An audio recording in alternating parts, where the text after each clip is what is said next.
Hello guys, welcome to my channel again. Ang gagawin ko po ngayon ay ito, Samsung A13 po.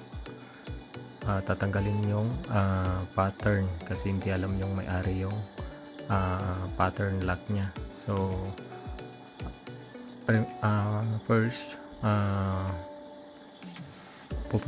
reset ko po siya, ipapactory reset ko siya. Sa pag-reset po, kailangan po natin yung USB cable na nakakonect sa computer. Tapos kailangan po naka-off yung cellphone. So pag na-off po yung cellphone, i-press pag nakakonect yung cellphone sa USB cable, i-press nyo lang po yung power on saka yung volume up para makapag-enter siya sa recovery mode.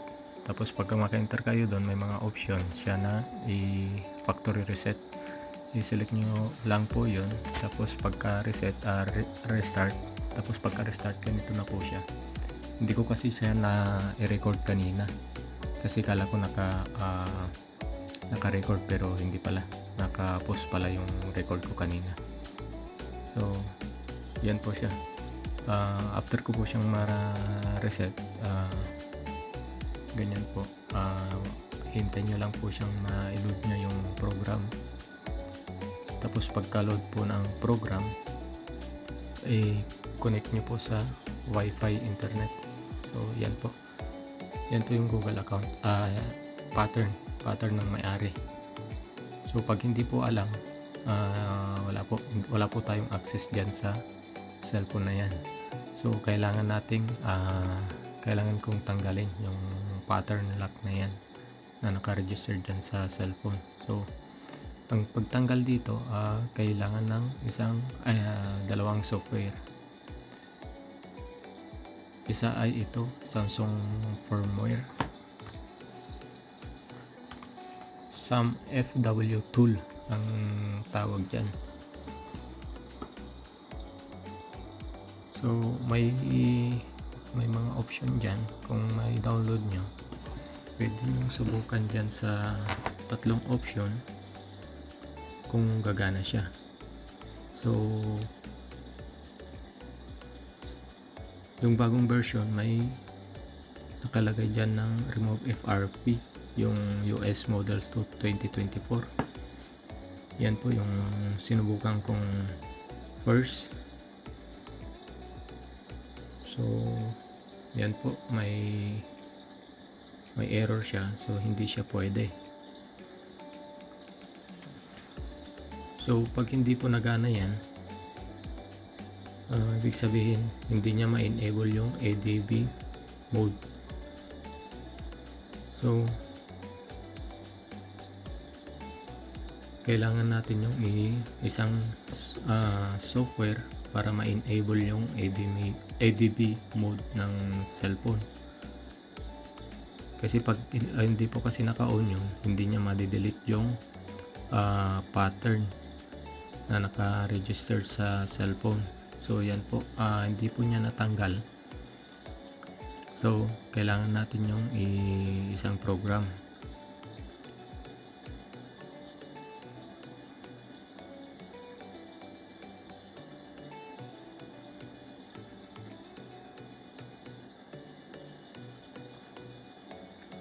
Trinay ko rin yung mga old version, yung remove FRP security older than August 2022,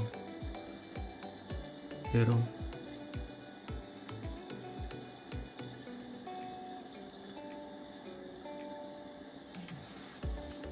yan po.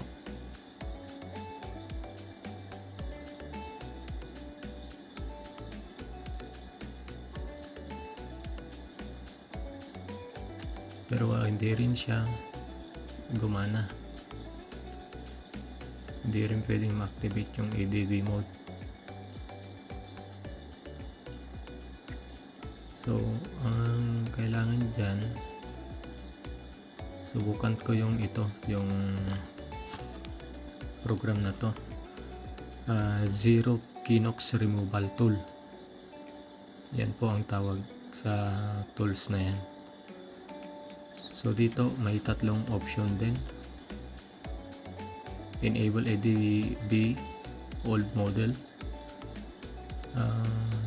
Subukan po natin yung isa, ito, yung old model. Pag hindi nagana, subukan yung pangalawa, enable ADB mode, second method.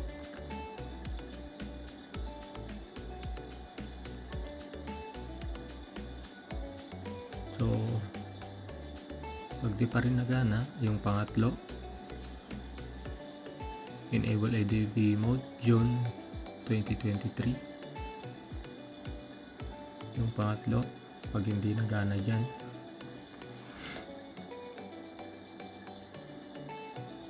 saka make sure na nakalagay ng mabuti yung USB cable para ma-detect yung computer. So hindi rin nagana dyan. So try natin yung pangalawa.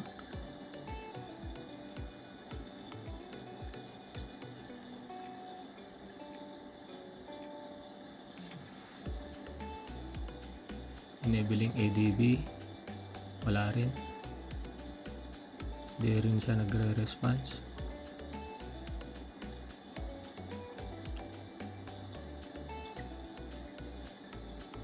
Wala, hindi siya nag-response.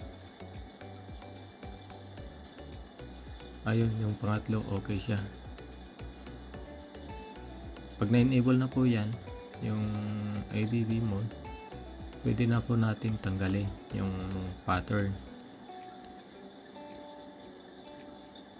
Saka yung Google account na naka-register sa kanya. So, ang gagawin dyan, balik po tayo sa SAM FW tool. Tapos ito pwede na po nating i-select yung remove FRP security. So, kahit ano po yan sa tatlo, pwede na po nating tanggalin yan pag na-enable yung ADB mode. So yan po, yan, tanggal na siya.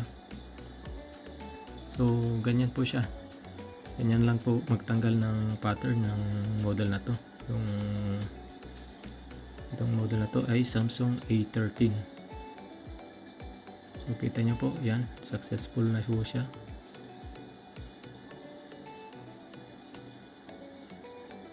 Pag nag-restart yan, wala na, okay na, tanggal na yung naka-register sa kanya na pattern saka yung Google account. So magagamit ulit itong cellphone.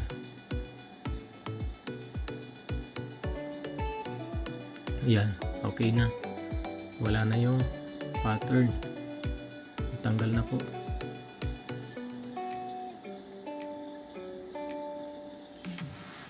Kailangan lang i-set up ng konti.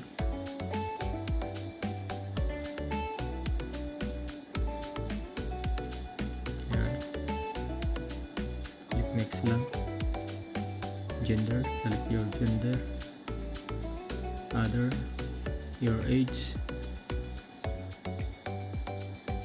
yan po, finish. Okay, yan, okay na. So pwede nang magamit ulit yung cellphone. So ito isang model Samsung. Tingnan natin dito sa settings. Yan. Our phone. Yan po. Samsung A13 model. A13 model po. Yan. Ganyan po siya. Ganyan po kung paano gawin ang pattern lock. Pero pag ginawa po nyo yan, mabura lahat yung mga laman sa loob. So ganyan po guys. Maraming salamat and hope you like the video, and don't forget to like, share, and subscribe para sa mga susunod na video. So, maraming salamat po guys. Please subscribe to my channel.